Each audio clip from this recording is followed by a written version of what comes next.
అంతర్గత మనోభావాలు, కోరికలలో తేడాలు.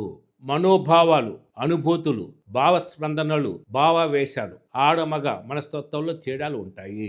ఇతరుల మనోభావాలను అర్థం చేసుకోలేకపోవటము, తన ఇష్టాయిష్టాలకే ప్రాధాన్యత ఇవ్వటము, మరి పెత్తందారీతనము, ప్రతిదానికి ఇతరుల మీద ఆధారపడటము, అన్నింట్లో తప్పులు వెతకటము, అన్నింట్లో తనకే స్వేచ్ఛ ఉందనుకోవటము, ఇతరుల పట్ల నిరాదరణ, పోలిక, పోటీ మనస్తత్వము, ఈర్ష్య, అసూయ, సందేహం, అనుమానాలు, అపనమ్మకాలు, పెంకితనం మొదలైన మానసిక కారణాల వల్ల సమస్యలు రావచ్చును. ఒకటి, భావస్పందన అనేది మనిషికి జీవం పోస్తుంది. కేవలము తలంపులు, ఉద్దేశములు, లక్ష్యాలు మాత్రమే కాక వాటితో పాటు అనుభూతులు, మానసిక స్పందన, ప్రతిస్పందన కూడా కలిసినప్పుడు మాత్రమే వాటిలో జీవం ఉంటుంది. మాటల్లో, చేతల్లో అనుభూతి, హృదయ స్పందన ఉన్నప్పుడే మనిషికి స్నేహం ఏర్పడుతుంది. ప్రేమ, కోపం, దుఃఖం, ఆనందం, భయం, తృప్తి, అసూయ మొదలైన సాధారణంగా ఒక మనిషిలో కలిగే భావస్పందనలు. వీటి వల్ల మనస్పర్ధలు, సమస్యలు, కలహాలు తలెత్తుంటాయి. అంతేకాకుండా మూడవది, ఇద్దరి మనోభావాలు, అనుభూతులు, అభిరుచులు వేరువేరుగా పొందిక లేకుండా ఉండటం వల్ల సమస్యలు వస్తుంటాయి. వీటిని బయటికి వ్యక్తం చేయకుండా మనసులో దాన్ని ఉంచుకోవటం మనోవ్యాధికి దారితీస్తుంది. అంతేకాకుండా సంక్షోభానికి, వినాశనానికి కూడా దారితీస్తుంది. అందువల్ల భార్యాభర్తలు పరస్పరం ఒకరి మనోభావాలను ఒకరు గుర్తిరిగి మసులుకోవాలి. అహం, అసహనం, ఆగ్రహం అనే ఆకారత్రయాన్ని వెడనాడాలి. దంపతులు రోజువారీ సంతోషం కొరకు ప్రాకులాడుట, వినియోగదారుల వలె జీవితంలో లాభ నష్టాలు బేజీలు వేసుకోవటం మానాలి. గుర్తించకపోవట, స్వలాభము పట్టించుకోకపోవటం మంచిది కాదు. ఇతరులలో మంచిగా ప్రవర్తిస్తూ కుటుంబ సభ్యులను అనాదరణ చేయటము మంచిది కాదు, మానుకోవాలి. పెత్తందారీతనం, అధికార వాంఛ కుటుంబ హక్కులకి, బాధ్యతలకి ఇద్దరికి సమానమే. కానీ సర్వాధికారం అంతా నేనే భరిస్తున్నాను, నా మాట ప్రకారమే అన్ని జరగాలి, అందరూ నాకు లొంగి అణిగి ఉండాలి, చెప్పినట్టు చేయాల్సిందే అనుటనేది ఇది ప్రేమకు విరుద్ధము.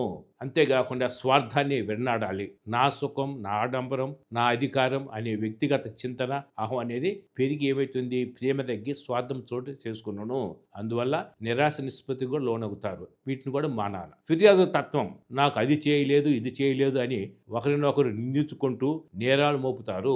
విమర్శని తట్టుకోలేకపోవటం వల్ల కూడా అభిప్రాయ భేదాలు వస్తాయి. వీటిని మానుకోవాలి. ఒకరినొకరు నిందారోపణలు, తప్పుడు మాటలు చెప్పుకొని అసంతృప్తికి, అశాంతికి గురవుతారు. ఆత్మ న్యూనత భావం, మనోబలహీనత ఏర్పడుతుంది. అంతేకాదు దీనివల్ల వీటిని కూడా మానుకోవాల్సిందే. ఇంకొకటి, పొగడ్తకి మనసంతా పొంగుతుందో గాయపరిస్తే అంతగా కుంగిపోతారు కూడా.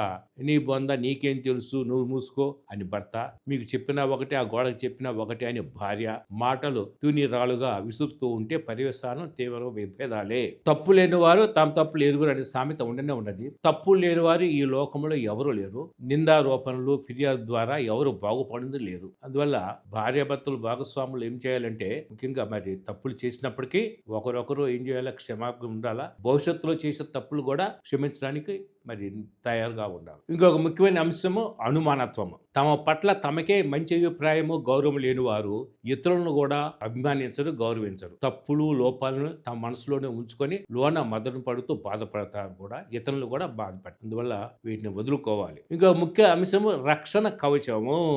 ఎదురు దాడి, దబాయింపు, నిస్సాయితలో తాను రక్షించుకోవటం ఏం చేస్తారు, తప్పితాలు చేస్తారు. తమ తప్పుల్ని ఒప్పుకోవటం, పోవటం, దానిని కప్పిపుచ్చడానికి దబాయించడం జరుగుతుంది. ఈ లక్షణం చాలా మంది దాంపత్య జీవితానికి అవరోధంగా మారుతుంది. దీన్ని అందరూ కూడా గ్రహించవలసిన విషయం. ఎదుటి మనిషి తప్పును ఎత్తి చూపే ముందు భార్యాభర్తలు తమను తాము సర్దిద్దుకొని రాజీ పడితే ఎలాంటి అవరోధాలనైనా తేలిగ్గా అధిగమించగలరు. కావలలో లేకపోవటం, ఆధీనం లేకపోవటం కూడా అది ఒక ప్రధానమైన సమస్యగా ఉన్నది. అంతేకాకుండా పెళ్లి ప్రమాణాలను మరచుట, చేసిన భాషలను మర్చిపోవటం వల్ల కూడా దాంపత్య సమస్యలు ఎన్నో ఎదుర్కొంటారు. ఇక రెండో రకం అనేది బాహ్య సమస్యలు. తీరని కోరికలు, బయట నుండి వచ్చే ప్రమాదాలు, వృత్తి మరియు ఆర్థిక సమస్యలు, కుటుంబ కలహాలు, మూడో వ్యక్తి వ్యసనాలు, ఇవన్నీ కూడా ఉంటాయి. ప్రసార మాధ్యమాల ప్రభావం, టీవీ, టెలిఫోన్, కంప్యూటర్ వ్యవహారం. Rise of cell phones and social media and computers in our hands. Developing of online affairs in the office. మన శత్రువు మన చేతుల్లోనే ఉన్నది, మన జేబులోనే ఉన్నది. అందరూ కూడా గుర్తించి జీవించాలి. We are too busy for our marriage. Do not give high priority in our life. పని ఒత్తిడి ఉంది, దానివల్ల కూడా చిన్న సమస్యలు ఉన్నాయి. There are differences between soldiers in their working places. మరి we are too busy for our marriage. Do not give high priority in daily life. పని ఒత్తిడి ఎక్కువగా ఉంది. అందువల్ల there are differences between spouses in their work orientation. Not only differences in the work orientation because they work in different places. పనిచేసే విధానంలో తేడాలు ఉన్నాయి. అంతేకాకుండా వివిధ వ్యసనాల వల్ల త్రిభుజములో మూడో వ్యక్తికి ఇతర అంశాలకు ప్రాముఖ్యత ఇవ్వటం వల్ల కూడా ఎన్నో సమస్యలు ఎదుర్కోవాల్సి వస్తుంది. ముఖ్యంగా మూడో వ్యక్తి ఎవరంటే కుటుంబంలో మూల సభ్యుల వల్ల సమస్యలు ఏర్పడతాయి. అంతేకాకుండా త్రిభుజములో మరి భర్త భార్యకి ఇతరులకి విషయాల్లో ఇతరులకి స్థానం ఉండకూడదు. నీ జీవితంలో ఒక స్త్రీని వివాహం ఆడితే ఆమెతో పాటు ఆమె తల్లి కూడా వచ్చి చేరుతుంది. ఒక స్త్రీ ఒక పురుషుని వివాహం ఆడితే అతనితో పాటు అతని తల్లి కూడా వచ్చి వస్తుంది. అంటే అత్త సమస్య అనేది ఒక పరిహాసం కాదు, నిజమైన సమస్య అనేది అందరూ కూడా గ్రహించాలి. ఇంకొక ముఖ్యమైన అంశం ద్వంద్వ వైఖరి. రెండు ముఖాల వ్యక్తులు. అందరి ఎదురుగా మంచిగా ఉంటాడు, ఒంటరిగా ఉన్నప్పుడు మాత్రం పిశాచిగా మారిపోతాడు. బయట వాళ్ళతో ప్రేమగా మర్యాదగా మరి ప్రవర్తిస్తాడు, కుటుంబ సభ్యులతో చికాకుగా వహిస్తాడు, కోపతాపాలు చూస్తాడు, అమర్యాదగా పోతాడు. బయట పిల్లి ఇంట్లో పుల్లి. అత్త మీద కోపం, దొత్త మీద మాదిరిగా. చాలా మంది బయట గొప్పగా చాలా మంది అనేవారు ఇంటిలో ఇంటి విషయాల్లో ఓడిపోతారు. జాగ్రత్త. an angel outside and a devil inside. అంతేకాకుండా ఇంకొక రకంగా వర్గంగా మనం ఏం చెప్పుకున్నామంటే ఈ సమస్యలు సాంఘిక ఆర్థిక కారణాలు అన్నాము, మతపరమైన మరి సాంస్కృతిక కారణాలు అన్నాము.